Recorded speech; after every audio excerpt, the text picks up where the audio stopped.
NBA Live 96 is the second installment in the NBA Live series published by EA Sports, and was first released in 1995 for the Sega Genesis and Super Nintendo home consoles.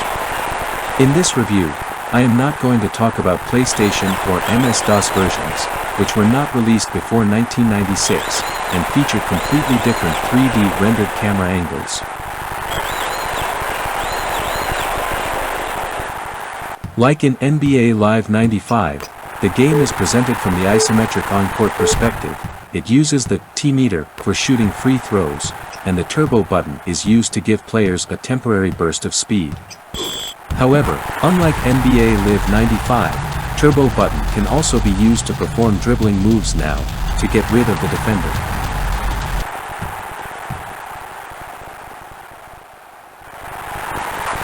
It doesn't get much better than NBA Live 96. It features 29 NBA teams, including 2 new expansion teams, Vancouver Grizzlies and the Toronto Raptors. When the game starts, you need to draft players to these teams, as they didn't have any players yet and the old teams had to give up players from their rosters. You can use either automatic draft option, draft one or both of these teams. Another fantastic new feature is the ability to create players and unlock real NBA players that couldn't be in this game because of licensing agreements. Or you can create your own fantasy players, or yourself, or complete teams. In Genesis version, you can create as many players as there are free spots in teams, or free agency, 83 spots in total. Though Michael Jordan and Charles Barkley are not included due to licensing issues, they exist as hidden players in the console versions, which can be unlocked by entering their surnames, along with the surnames of various legends and rookies from the draft class of 1995.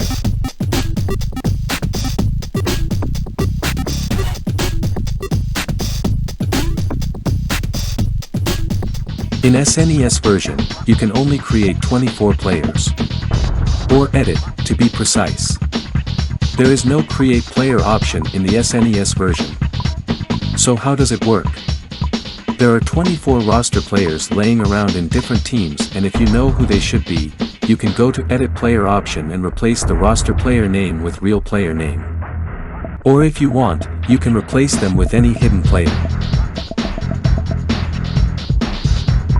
The game also features on-the-fly play calling, with X, Y, Z buttons on Sega Genesis, including animated diagrams of the plays and a whole new appreciation for the smallest details of the best sport on the planet, like charted shot summaries, rebound tip-ins, crossover dribbles and power slams, and all kinds of statistics. Sound-wise, the SNES version of NBA Live 96 is a bit better, thanks to clear sound effects. However, graphically SNES version is a mess. There are speed issues, turbo makes people move ridiculously fast. Also, some body animation is very strange, players are often catching ball with one hand and start running before they start dribbling. People who are aware of basketball rules know this is traveling. Computer AI seems to be a bit broken, lot of passes go to out of bounds. And people lose ball all the time. The way how this game plays is just awkward. They even didn't get how the ball should go through the net. Sometimes ball stays too long on the rim or net moves awkwardly.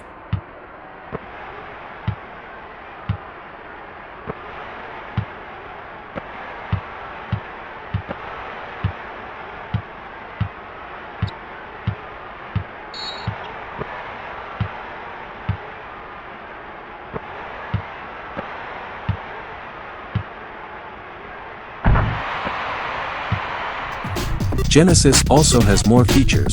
You can create more players, the menu looks better, you can switch player indicator from position to number. You can drop players to the free agency. In SNES version, there is no free agency whatsoever. Also, SNES button configuration is strange. In the Genesis version, C button shoots and jumps, B button passes and switch players, and a button is for turbo and dribble, or to push people around.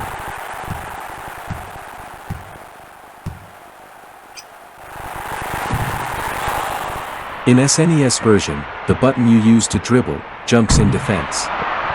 And button you use to shoot, just pushes people around in defense. And there is separate button for the turbo, which doesn't make sense. And SNES doesn't have on-the-fly play calling.